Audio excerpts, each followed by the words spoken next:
Hello, career TV में आप सभी लोगों का स्वागत है। जैसा कि इस समय हम प्रत्येक शीर्षक का रिवीजन कर रहे हैं निरंतर, तो आज का जो हमारा शीर्षक है वो है संधि। क्योंकि हमें पता है संधियां आती ही हैं, संधियां आती ही हैं और 2-3 प्रश्न हमें इससे मिलते ही हैं। तो इसके हम महत्वपूर्ण उदाहरणों को देखेंगे क्या सारा रिवीजन ही कर लेंगे। तो संधि का साधारण अर्थ, संधि का संधि का साधारण अर्थ, ये भी क्वेश्चन बन सकता है। संधि का साधारण अर्थ है मेल या जोड़, मेल या जोड़। तो संधि का साधारण अर्थ क्या हो जाएगा? मेल या जोड़।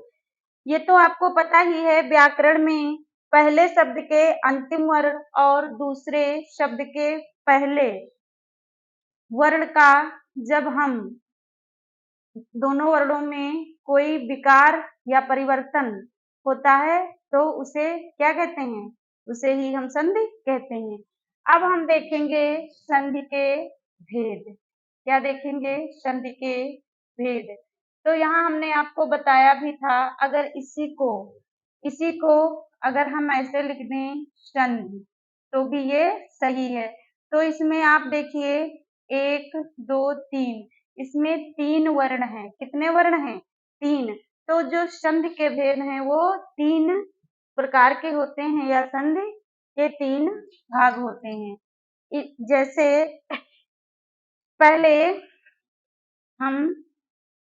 पहला जो इसका भाग है वो क्या है? स्वर संधि।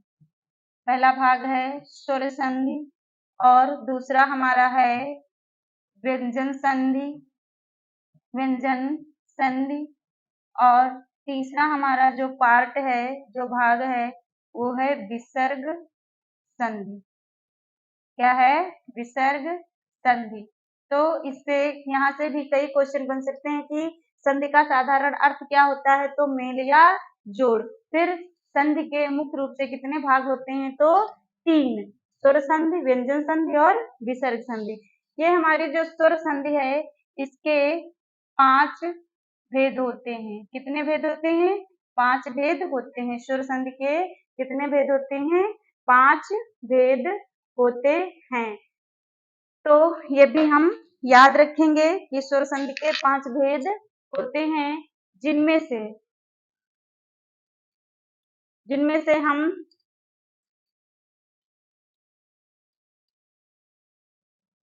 आपका पहला भाग बताते हैं कि स्वर संधि के हमने बताया आपको कितने 5 भेद होते हैं। तो स्वर संधि का मतलब है कि इस संधि में स्वरों का ही मेल होता है। स्वर संधि में किसका? स्वरों का ही, स्वर का ही सुर के साथ मेल होता है। ये हमें ध्यान रखना होगा कि स्वर संधि में स्वर का ही सुर के साथ मेल होता है, जिसमें से आपका जो पहला है भाग, 5 भाग हमने बताए, जिनमें से पहला भाग जो आपका है वो है दीर्घ संधि। क्या है? दीर्घ संधि। पहला भाग क्या है? दीर्घ संधि। अब इसको पढ़ने से ही हमें पता चल रहा है दीर्घ, दीर्घ माने बड़ा, दीर्घ माने बड़ा, विशाल। तो हमारे जो हस्त सुर हैं, जो लघु सुर हैं, उनका परिवर्तन जब होगा तो जो परिवर्तित हमारा सुर होगा, जो वर्ण होगा, वो दीर्घ हो जाएगा। दीर्घ यानी कि बड़ा हो जाएगा, जिसमें 2 मात्राओं का समय लगेगा। जैसे इसका हम बहुत अच्छे से समझेंगे कि दीर्घ संधि में क्या होता है। दीर्घ संधि में आपका जैसे छोटा, बड़ा, छोटी, बड़ी और छोटाऊ तथा बढ़ाऊ। तो ये हमारे कितने 6 हमारे सुर हैं, 6 हमारे ये वर्ण हैं, सुर हैं। तो छोटा बड़ा, छोटी बड़ी, छोटा बड़ाऊ के साथ जब इन्हीं यही फिर से रिपीट होंगे, यही हमारे हैं क्या हो जाएंगे, यही हमारे पुनः छोटा बड़ा छोटी बड़ी छोटाऊ बड़ाऊ। तो ये हमारे जो 6 सुर हैं, छोटा बड़ा छोटी बड़ी छोटा बड़ाऊ, इन्हीं के साथ जब पुनः इन्हीं सुरों का मेल होगा और बाद में ये सुर चाहे हमारे लघु हों चाहे दीर्घ हों, लेकिन इनका जो परिवर्तन होगा वो सुर जो है मिलते हैं तो दोनों मिलकर क्या हो जाएंगे, दोनों मिलकर ये दीर्घ बन जाएंगे। क्या बन जाएंगे, दीर्घ। जैसे इसको हम मिलाएंगे तो ये हमारा क्या बन जाएगा, ये हमारा बन जाएगा, ये आपने जब इनको ऐड किया तो हमारे ये प्रथम शब्द का अंतिम अक्षर होगा और ये द्वितीय शब्द का प्रथम अक्षर, तो इसका जो मेल होगा वो हो जाएगा दीर्घ। और इसका भी चाहे लघु हो चाहे दीर्घ हो, हमने बताया कि जब हम प्रथम शब्द के अंतिम वर्ण का मेल द्वितीय शब्द के दूसरे शब्द के प्रथम वर्ण से करेंगे तो वो जो परिवर्तन होगा, ये हमारा वर्ण चाहे लघु हो चाहे दीर्घ हो, ये जो परिवर्तन होगा वो दीर्घ में ही हो जाएगा। तो यहाँ भी दीर्घ हो जाएगा और ये भी हमारा क्या हो जाएगा, दीर्घ हो जाएगा, ये भी हमारा दीर्घ हो जाएगा और ये भी हमारा क्या हो जाएगा, दीर्घ, और ये भी हमारा दीर्घ ही हो जाएगा। तो चाहे हम इसको ऐसे कर लें कि जो है हमारा परिवर्तन किसमें होगा, बड़ा बड़ी और बड़ाऊ। अभी आप इसको समझ जाएंगे, पहले शब्द का अंतिम वर्ण हमारे चाहे लघु हो चाहे दीर्घ हो, दूसरे शब्द का प्रथम वर्ण चाहे लघु हो चाहे दीर्घ हो, लेकिन सुर हो, समान सुर हो। कैसे सुर हो, समान सुर हो, तो उनका जो परिवर्तन हो जाएगा वो हमारा दीर्घ में हो जाएगा। देखिए जैसे हम आपको उदाहरण के माध्यम से बता रहे हैं, जैसे देखिए हमारा जैसे है, उदाहरण देख लेते हैं।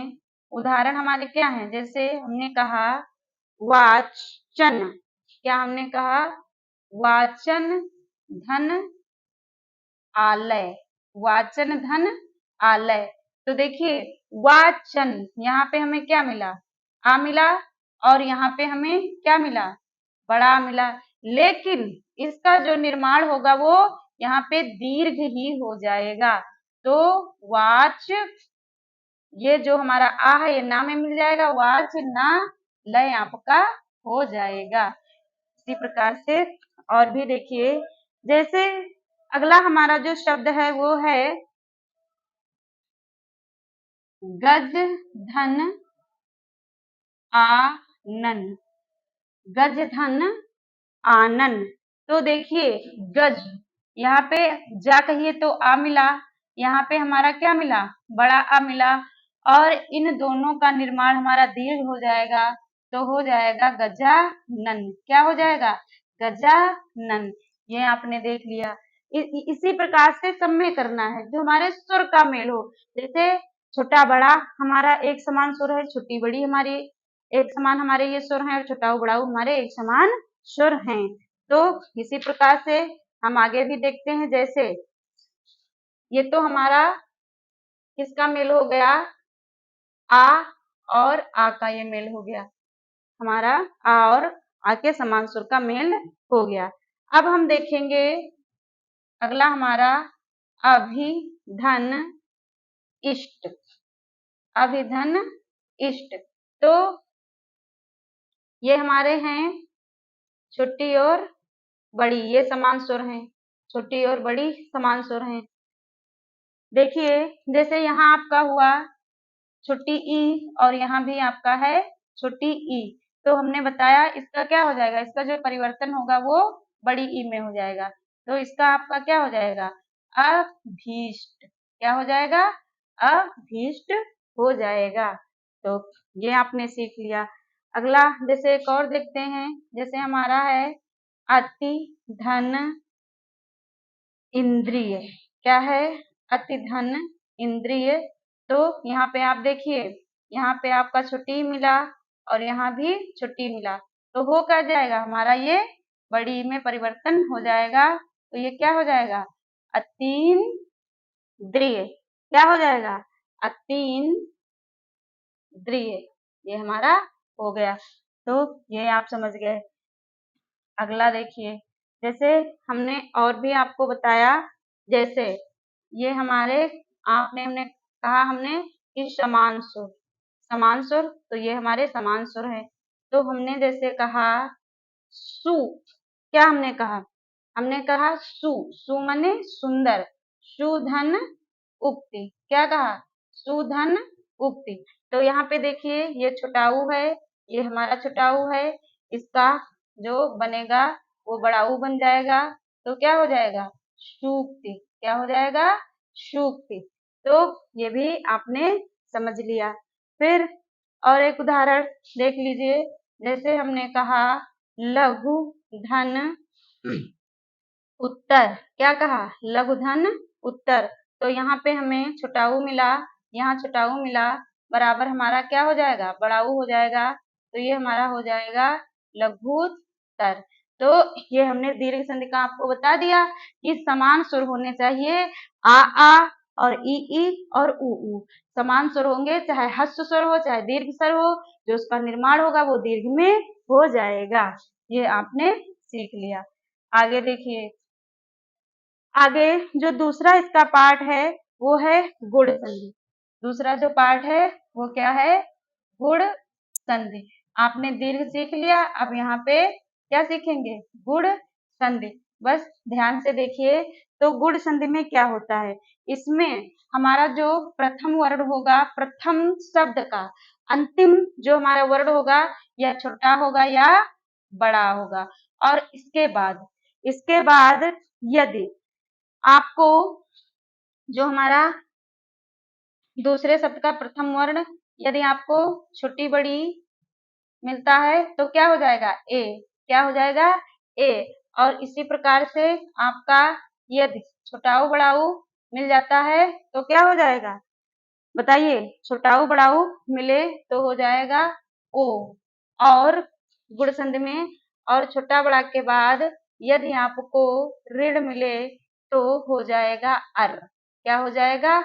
अर। इतना आप समझ लिए। देखिए गुण संधि में क्या है? पहला वर्ण हमारा छोटा, पहले शब्द का अंतिम वर्ण छोटा हो या बड़ा हो, और दूसरे शब्द का प्रथम वर्ण या छोटी बड़ी है तो आपका ए हो जाएगा। और यहाँ पहले शब्द का अंतिम वर्ण यदि छोटा बड़ा है, दूसरे शब्द का प्रथम वर्ण छोटा बड़ा हुआ है तो ओ हो जाएगा। और तीसरा नियम है कि पहले शब्द का अंतिम वर्ण छोटा बड़ा हो और दूसरे शब्द का प्रथम वर्ण यदि ऋण हो तो अर हो जाएगा। इसके उदाहरण हम यहीं पे आपको बताते हैं। जैसे आप देखिए, यही बता रहे हैं, ये यथा धन इष्ट। क्या है? यथा धन इष्ट। देखा आपने? तो यहाँ देखिए आपको क्या मिला? बड़ा आ मिला, और यहाँ पे क्या मिला? छुट्टी मिली। तो ये क्या हो जाएगा? ये आपका हो जाएगा ए। और ए की मात्रा हम ऐसे लगाते हैं तो ये क्या हो जाएगा? यथेष्ट। ये आपने समझ लिया। फिर दूसरा हमने बताया कि छोटाऊ बड़ाऊ यदि हो तो इसका भी हम देखते हैं, छोटाऊ बड़ाऊ का। कि देखिए जैसे आपका है नव धन ऊढ़ा, नौ धन ऊढ़ा। तो यहाँ पे देखिए, यहाँ पे आपका वा कहिए तो आ मिला, और यहाँ आपका बड़ाऊ मिला तो क्या हो जाएगा? यदि छोटा बड़ाऊ मिलता है तो ओ हो जाएगा। तो यह आपका बन जाएगा न ओ ढा। क्या बन जाएगा? नौढा बन जाएगा। इसी प्रकार से एक अर वाला देखिए, जैसे आपका है महाधन ऋषि। क्या है? महाधन ऋषि।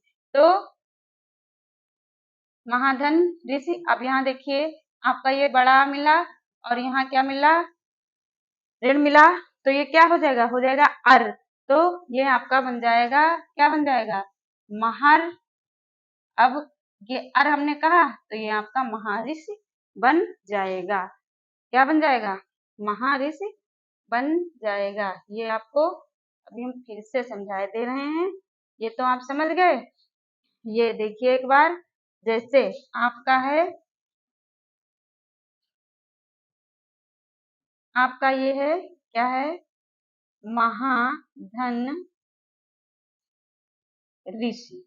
ये है महाधन ऋषि। तो आपको यहाँ से बड़ा आ मिला और यहाँ पे आपका ऋण मिला, तो ये दोनों हो गए अर। क्या हो गए? अर। तो इसको बनाएंगे तो महर्षि। अब ये रा ऊपर आ जाएगी तो आपका क्या हो जाएगा? महर्षि हो जाएगा। ये आप समझ गए।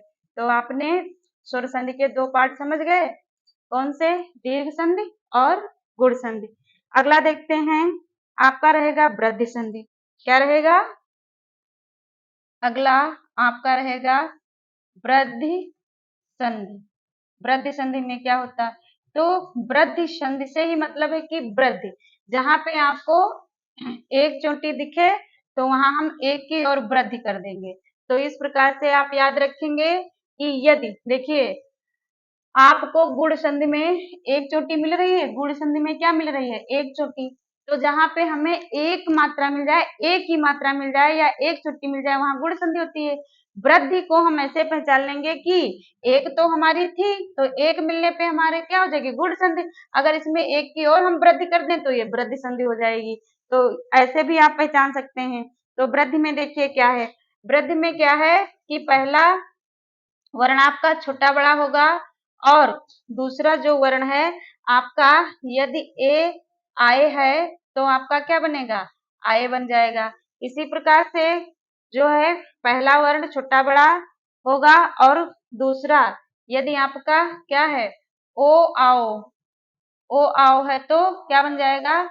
आपका आओ बन जाएगा। वृद्धि संधि में इतने ही आपके नियम हैं और आपको ये तो पता ही है कि आपको ए, तो ए की मात्रा है, इसमें वृद्धि करेंगे तो आय की बन जाएगी। आइए इसको भी हम यहीं पे समझ लेते हैं। जैसे हमने आपसे कहा कि परम, क्या कहा हमने आपसे? परम धन औषध। परम धन औषध। तो देखिए परम आ निकला और इसके बाद आओ निकला, तो हमने आपको बताया क्या है, यहाँ पे आपका क्या हो जाएगा? आओ हो जाएगा। तो ये क्या हो जाएगा? पर, परमौषध। क्या हो जाएगा ये? पर, आपका ये हो जाएगा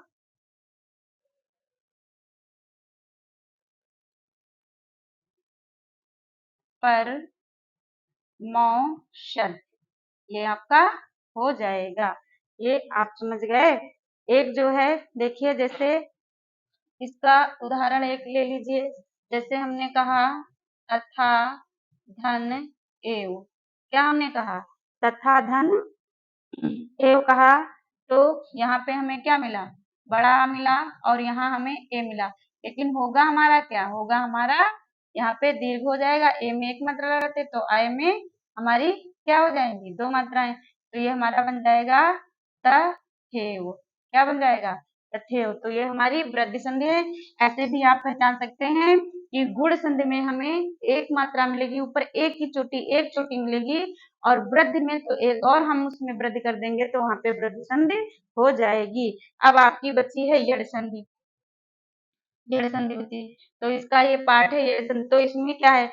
इसमें हमारा पहले शब्द का अंतिम, पहले शब्द का अंतिम वर्ण यदि छोटी बड़ी है और इसके बाद कोई असमान स्वर, इसके बाद क्या है? कोई असमान स्वर, इसके बाद कोई असमान स्वर हो तो छोटी बड़ी का या हो जाएगा और यहाँ पे आप ले लीजिए छोटाऊ बड़ाऊ, तो छोटाऊ बड़ाऊ प्लस कोई भी असमान स्वर तो वह हो जाएगा और आपका ऋण, यहाँ पे ऋण और कोई असमान स्वर तो आपका रा हो जाएगा। क्या हो जाएगा? रा।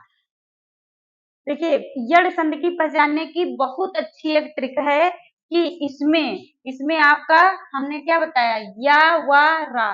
तो यहाँ पे या वा रा के पहले आपको जो है कोई भी आधा अक्षर मिल जाएगा। क्या मिल जाएगा? आपका ये जो या वा रा है तो इसके पहले आपको क्या मिल जाएगा? इसके पहले आपको आधा अक्षर मिल जाएगा। क्या मिल जाएगा? आधा अक्षर मिल जाए तो वहां पे आपकी यड़ संधि हो जाएगी। जैसे एक उदाहरण के माध्यम से आप देख लीजिए। जैसे हमने कहा कि आपका है प्रतिधन अंग। क्या है? प्रतिधन अंग है। तो यहाँ पे देखो, अब ये हमारा क्या है? छुट्टी है और ये हमारा कोई असमान स्वरूप को, तो हमारा क्या हो जाएगा? लेकिन ये हो क्या जाएगा हमारा? आधा, क्योंकि प्रतिधन ये छुट्टी तो हमने निकाल ही लिया तो ये आधा था ही तो पड़ा, छुट्टी और कोई असमान स्वरूप तो ये आधा था बचा। तो प्रत्यंग ये क्या हो जाएगा आपका? और इसका बन जाएगा आपका या। तो क्या हो जाएगा? प्रत्यंग। क्या हो जाएगा इसका? आपका प्रत्यंग। देखिए यहाँ पे आपने छुट्टी यहाँ से निकाला, छुट्टी निकाल लिया, निकल गया। तो यहाँ आधा था आपका बचा और यहाँ से छुट्टी ई और ये आपका आ, तो ये बन गया क्या? आपका या बन जाएगा। तो या यहाँ पे बन गया। जब यहाँ से छुट्टी हमने निकाल ही लिया तो ये जो ता बचा तो आधा ही तो यहाँ बचा और फिर आगे जो है इसका या बन गया, प्रत्यंग हो गया। इसकी सीधी सिंपल सी ट्रिक है कि यड़ संधि की सीधी ट्रिक है आपको या वा और रा के पहले यदि आधा अक्षर मिल जाता है, इसके पहले आपको क्या मिल जाएगा? आधा अक्षर मिल जाए तो वहां आपकी कौन सी संधि हो जाएगी? यड़ संधि हो जाएगी। और इसके बाद एक आपकी है अयादि संधि। कौन सी है? अयादि संधि। तो इसकी ये ट्रिक है कि इसमें या वा और रा के पहले आपको इसके पूर्व माने पहले आपको क्या मिलेगा? पूरा अक्षर मिलेगा। क्या मिलेगा? पूरा अक्षर मिल जाएगा। तो ये आपकी अयादि संधि होगी। जैसे आप इसका हम आपको एक उदाहरण बता रहे हैं तो वहां पे क्या हो जाएगी? अयादि संधि आपकी हो जाएगी। जैसे हमने एक उदाहरण लिया, को धन अन्न। क्या लिया? को धन, हमने अन्न लिया। तो देखिए यहाँ पे ओ है तो पा और ये ओ जो है हमारा ओ हमने यहाँ पे निकाल लिया। ठीक, तो ओ और उसके बाद असमान स्वर तो हो गया वा। तो को और इसका बना दिया वा और फिर ये ना। तो ये वा के पहले यहाँ आपको पूरा अक्षर मिल गया, इसलिए ये अयादि संधि हो जाएगी। तो ये तो आप बहुत अच्छे से समझ सकते हो। जैसे आपको हमने यड़ संधि में या व रा के पहले आपको कोई आधा अक्षर मिल जाएगा तो यहाँ पे आपका यड़ संधि हो जाएगी।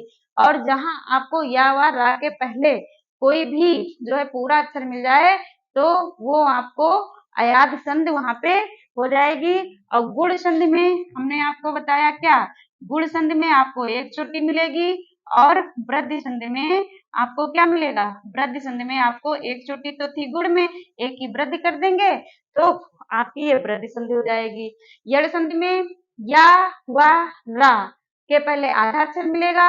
अयादि संधि में आपको या व रा के पहले पूरा अक्षर मिल जाएगा। और दीर्घ संधि तो आप जानते हो उसमें समान स्वर हमारे हस्व हो चाहे दीर्घ हो, लेकिन जो निर्माण होगा, परिवर्तन होगा वो दीर्घ में हो जाएगा। तो ये आप इतना समझ गए। तो ये हमारी स्वर संधि पूरी हो गई। अब हमारी बची कौन सी? व्यंजन संधि। कौन सी बची? व्यंजन संधि। तो इसमें बहुत सारे हमने आपको नियम बताए थे तो उन नियमों को हम एक बार रिपीट कर रहे हैं। व्यंजन संधि में देखिए क्या होता है। व्यंजन संधि में हमने आपको बताया था प्रत्येक वर्ग का नियम ही हम बता रहे हैं। व्यंजन संधि में नियम नंबर 1 था कि प्रत्येक वर्ग का, जैसे आपका का वर्ग है तो का वर्ग का परिवर्तन हो जाता है का वर्ग के तीसरे वर्ण में। किसमें हो जाता है? तीसरे वर्ण में परिवर्तन हो जाएगा। और तीसरे वर्ण का जैसे हम यहाँ बताएं का, खा, गा, घा अंगा। तो का वर्ग का तीसरे वर्ग में परिवर्तन हो जाता है, तीसरे वर्ग का पहले वर्ग में परिवर्तन हो जाता है। जैसे आपको हम बता दें एक उदाहरण, जैसे आपका है दिक धन अंबर, दिक धन अंबर। तो का है, तो का हमारा हाफ है, का हमारा इसका बनेगा क्या, बन जाएगा इसका दिगंबर। क्या बन जाएगा इसका, बन जाएगा दिगंबर। ठीक है, ये आपका क्या रहेगा, ये आपका बन जाएगा दिगंबर।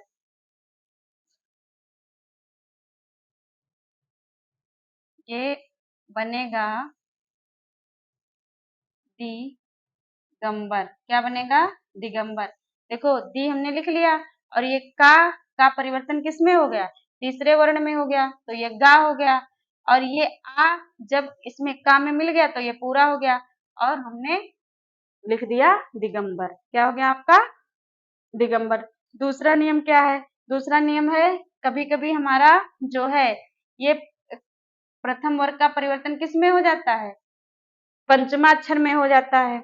और पंचमा अक्षर यदि दूसरे शब्द का पहला वर्ण नासिक हो, दूसरे शब्द का पहला वर्ण, जैसे दूसरा शब्द है उसका पहला वर्ण नासिक यानी कि उसकी आवाज नाक से निकले, और पहले शब्द का अंतिम वर्ण अपने ही वर्ग का नासिक हो जाएगा।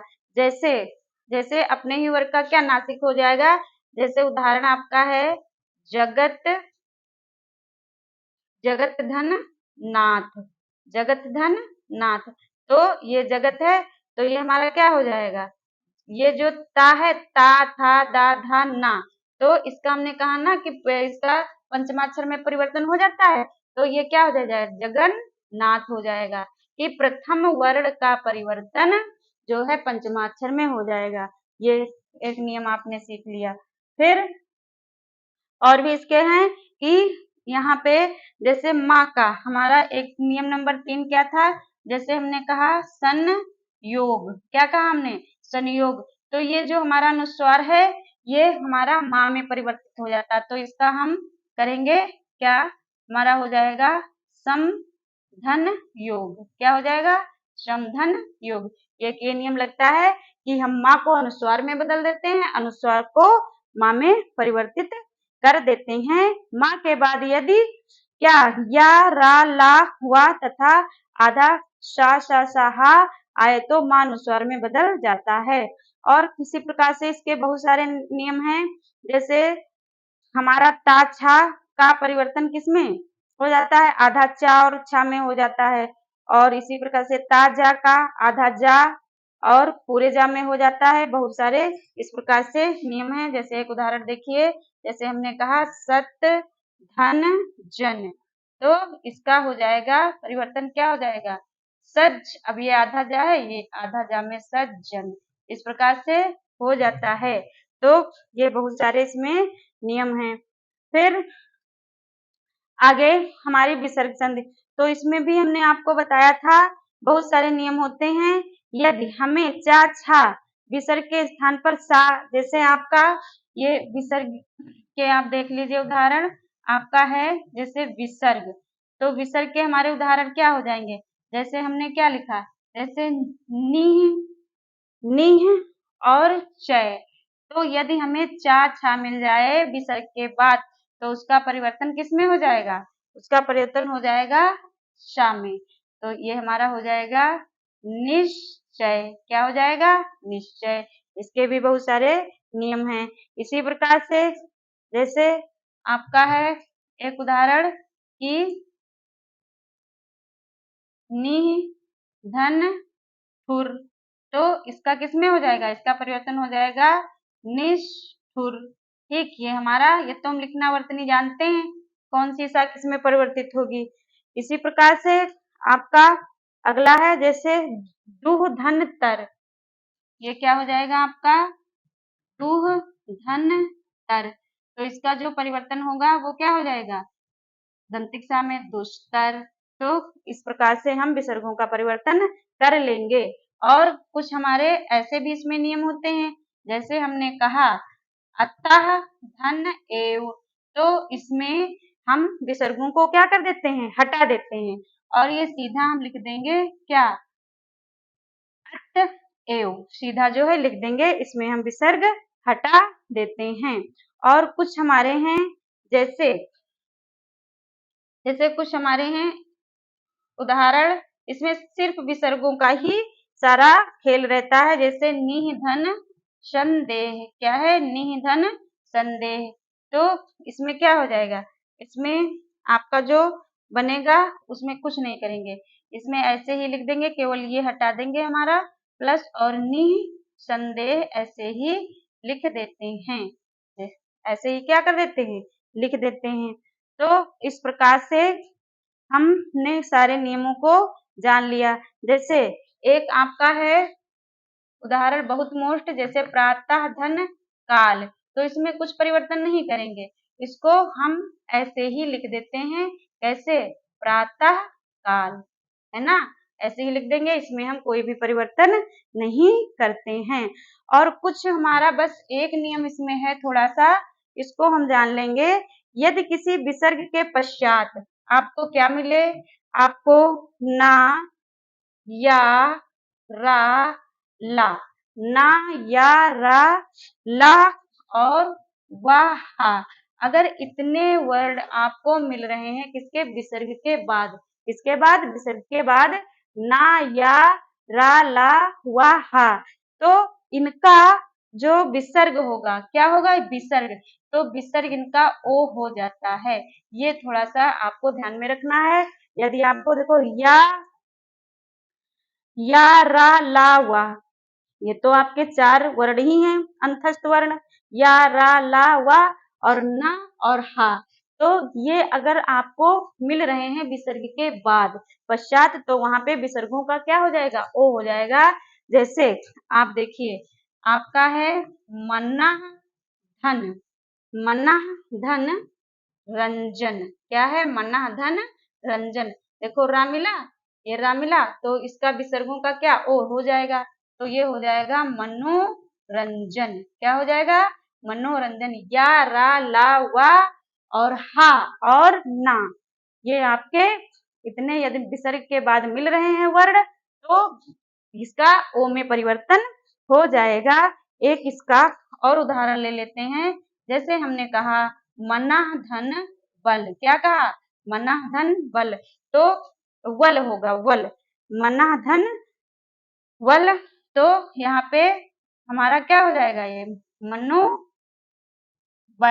ठीक है, मनोबल हो जाएगा। इनका परिवर्तन किसमें हो गया, इनका परिवर्तन जो है वो ओ में हो गया। तो इस प्रकार से आपने आज संधि का रिवीजन किया है, और इन्हीं जो हमारे द्वारा बताए गए नियमों को आप परीक्षा में पढ़ के जाइए, आपको इन्हीं पर आधारित सारी संधियां मिल जाएंगी और आप अच्छे से पहचान सकेंगे। जय हिंद, जय भारत।